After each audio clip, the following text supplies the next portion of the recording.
Então, nós vamos começar com o Spark, uma visão geral do Spark.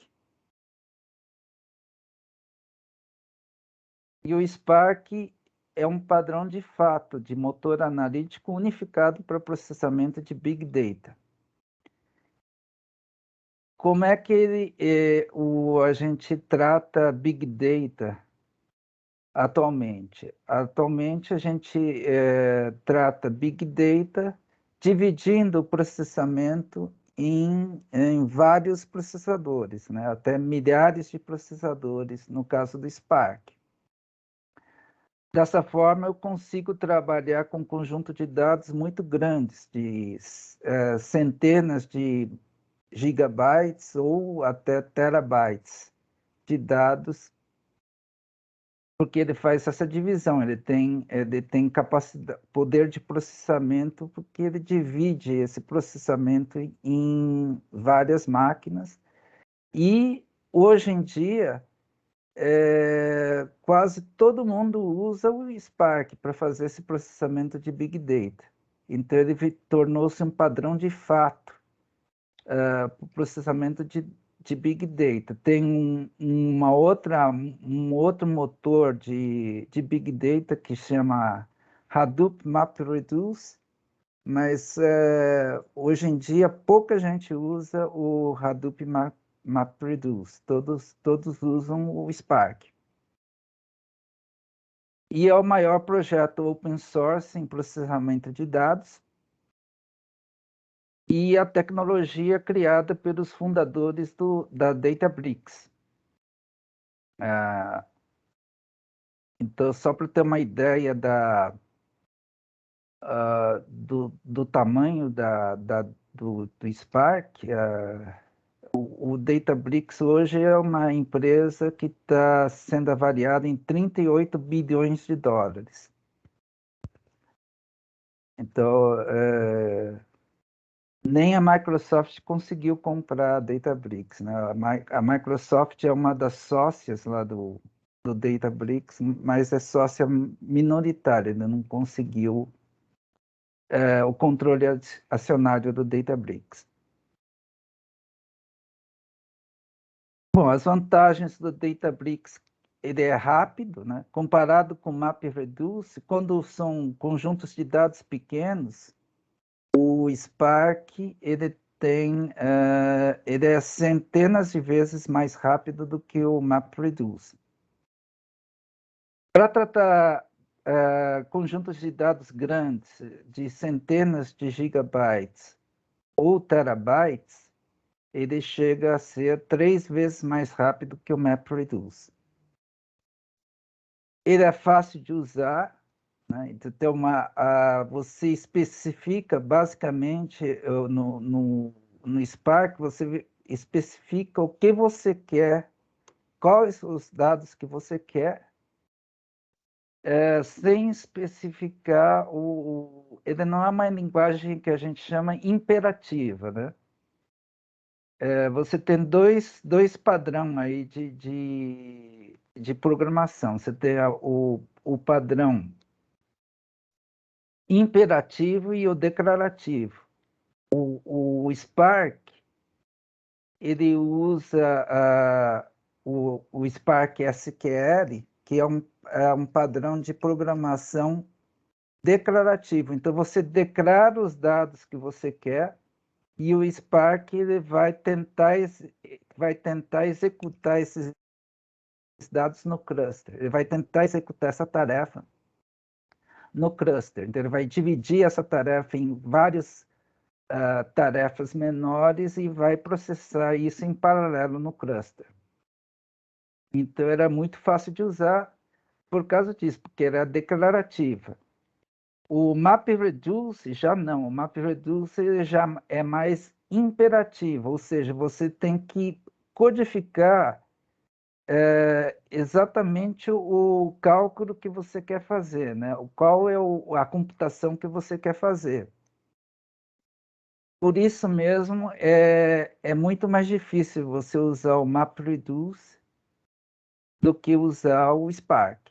Que o Spark, você, sabendo SQL, por exemplo, já é um grande passo para usar Spark. E ele é unificado. Ele é a mesma interface. Você usa para fazer queries, para fazer transformações em data frames, em conjunto de dados, né? Para você usar processamento que ele chama de processamento de stream, que é os dados chegam continuamente, ao invés de chegar o processamento em batch, que você faz por lotes, né? Você divide o programa em lotes de processamento, você pode fazer um lote inteiro de cada vez. E tem um processamento streaming, que você é o processamento contínuo, que os dados vão chegando continuamente, por exemplo, de sensores, né? E você pode fazer esse processamento contínuo usando o Spark, usando a mesma interface. Então, ela é unificada. Ela é unificada tanto para o processamento streaming, como para o processamento de lotes, como para fazer consultas, é tudo sempre a mesma linguagem.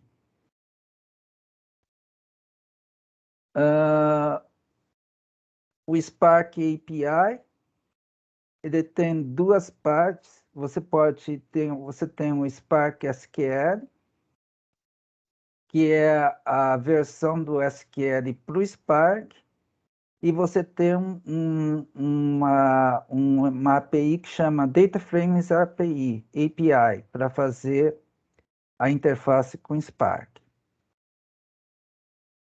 Aí você tem streaming, como eu falei, né? Uma API de streaming que é única para você, é a mesma interface, praticamente o streaming e o data frame, você usa o mesmo padrão de código. O streaming você encara como se fosse uma tabela chegando, mas é uma tabela que não tem limite. Então ele vai chegando linha a linha dessa tabela no streaming. Mas você processa ele como se fosse um data frame. Tem o MLlib, que é uma biblioteca de machine learning. Então, essa biblioteca de machine learning, ao contrário da biblioteca do sklearn, ela é uma biblioteca paralela. O sklearn é uma biblioteca que só funciona num nó. Ele não paraleliza, por exemplo, a aprendizagem. Ele não paralisa essa parte de aprendizagem. Então, por exemplo, o sklearn você só consegue usar bem em conjunto de dados pequenos. Ele carrega todo o conjunto de dados na memória, normalmente usa pandas, por exemplo, para fazer isso, né? E tudo tem que ficar lá na memória para treinar esse modelo de machine learning.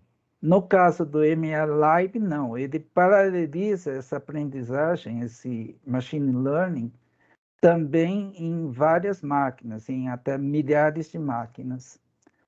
Por isso aí a escalabilidade desse machine learning. Então, para fazer machine learning em Big Data, precisa usar essa biblioteca, MLlib.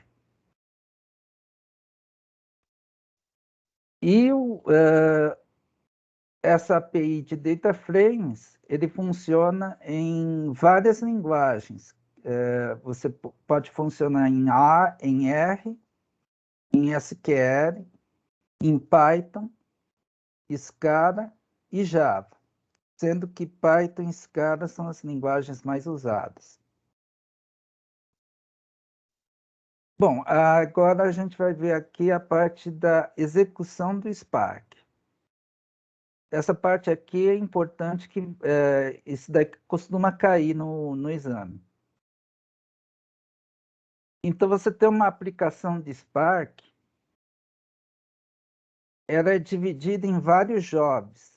Cada job é uma tarefa que você executa sequencialmente. Então, você faz normalmente você faz um job sequencial. Você pode fazer jobs paralelos também, mas o normal é você fazer sequencialmente. Você faz o job 1, depois que termina o job 1, passa para o job 2 e passa para o job 3. O job que é feito em paralelo. Então, o job, cada job desse daqui, o Spark ele divide em vários processamentos em paralelo no cluster. Então, por exemplo, um job pode ser, por exemplo, contar todas as palavras, contar a contagem de palavras de um texto. Por exemplo, você tem um texto lá, o Memórias Póstumas de Brás Cubas. Você quer saber todas as palavras que tem nesse texto e a frequência de cada palavra. Então, quantas vezes aparece Brás Cubas, Brás, por exemplo, no texto, quantas vezes aparece Cubas. E cada palavra que aparece no texto, você quer saber a frequência de ocorrência dessa palavra no texto. Isso daí é um exemplo de um job. Esse job é dividido em estágios. Então, para fazer um job, normalmente você não faz de uma vez só, você faz em 2 estágios. Então, como é que eu faria isso daí? Eu dividiria, por exemplo, em páginas. O Memória Póstumas de Brás Cubas faria a contagem de, em vez de fazer do livro todo de uma vez, que vai dar muito vai dar muito trabalho e você vai precisar ah, muitos recursos para você fazer de uma vez só o livro todo. Você divide o livro em páginas e faz a contagem de palavras em cada página.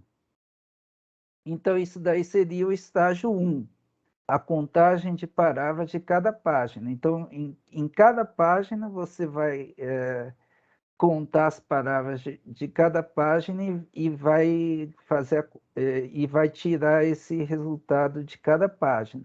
Depois, no estágio 2, você vai reunir essa contagem de cada página num lugar só. Então, vai ser a reunião dessa, o estágio 2, por exemplo, é a reunião desse daí num conjunto de dados único, para você saber quantas palavras e quantas vezes cada palavra aparece no livro todo.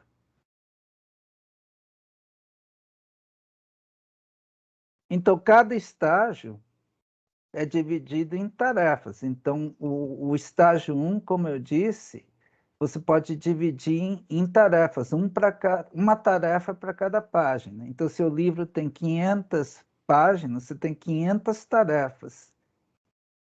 E aí você pode dividir essas tarefas em, por exemplo, 500 processadores. Cada processador vai fazer uma página. Ou se você tiver 50 processadores, cada processador vai fazer 10 páginas, mas vai fazer uma página de cada vez, porque é uma tarefa. Uma tarefa é uma página do livro.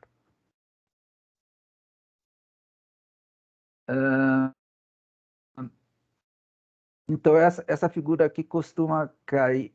Essa definição, o que é job, né? O que é estágio e o que é tarefa, costuma cair no exame. E como é que isso é feito no cluster Spark? No cluster Spark tem uma máquina especial que a gente chama de driver. E esse drive vai coordenar a execução desse trabalho do job todo, do serviço todo.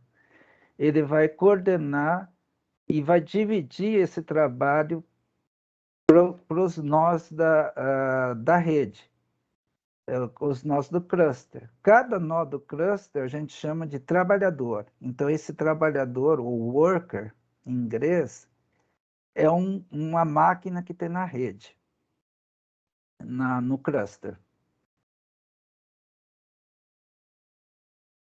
Esses trabalhadores vão executar um programa lá, vão executar um processo. Esse processo a gente chama de executor.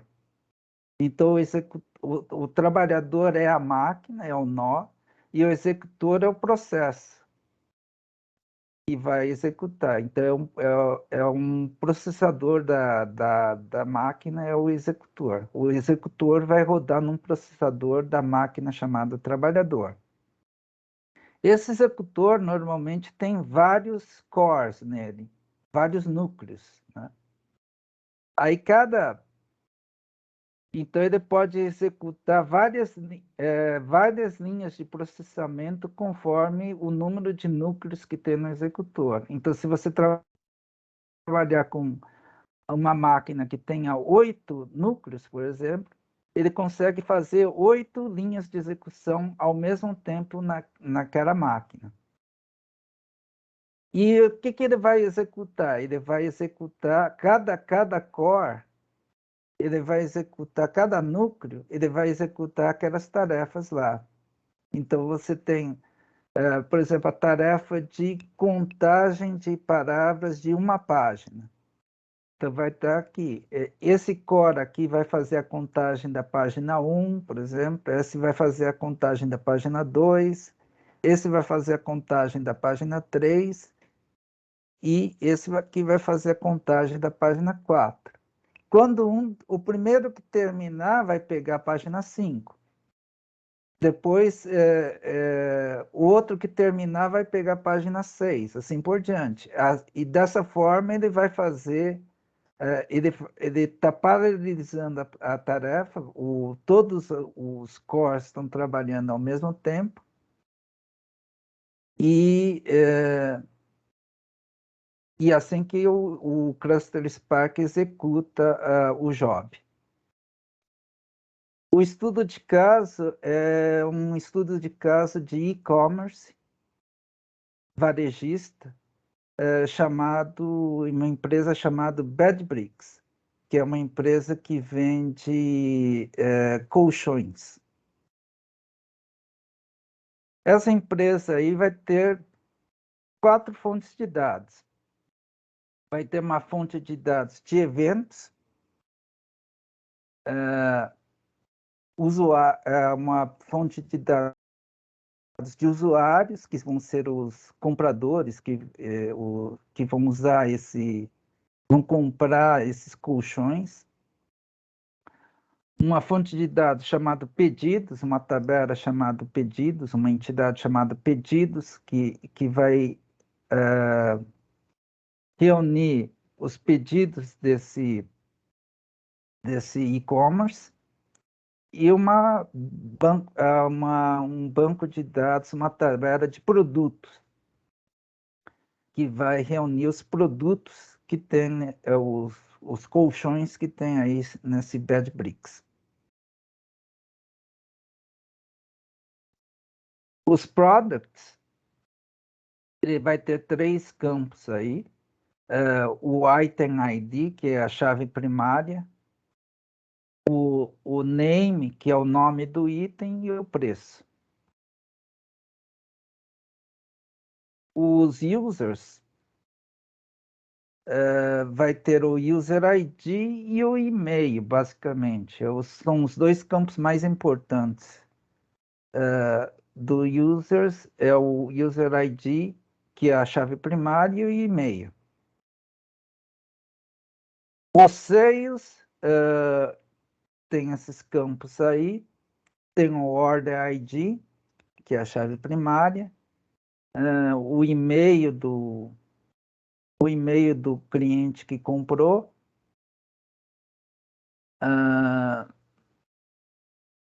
Tem os itens, que é um array, é um array que tem o item ID, tem e a quantidade que foi comprada de cada item. Então, isso daqui é um array. Então, aqui difere um pouco do modelo relacional, porque eu tenho um array. Um dos campos é um vetor lá. Então, eu vou colocar todos os itens comprados, eu vou colocar aqui nesse campo itens aqui. Então, esse campo itens aqui é um vetorzão lá, é um array dos itens que foram comprados desse pedido. E tem uma tabela de eventos, que é events, né? Ele tem o user ID, que é a chave do usuário. Então, cada evento é ligado a um usuário. Ele tem esse event name, que é o nome do evento, que é registrado no rastreador do ClickScreen. Tem um campo items aqui, que é aqueles itens que estão no cart do usuário, né? Então, aqui ele não comprou ainda esses itens, ele só colocou no carrinho. Então, aparece aqui nesse items. E tem o e-commerce, quando ele faz a compra, aparece aqueles eventos que correspondem à finalização de um pedido, aparece esse campo e-commerce, que vai ter o valor da venda aqui. Um dos campos é o valor da venda, que está aqui, Purchase Revenue in USD, que é um double. Então, são essas 4 tabelas aí que a gente vai trabalhar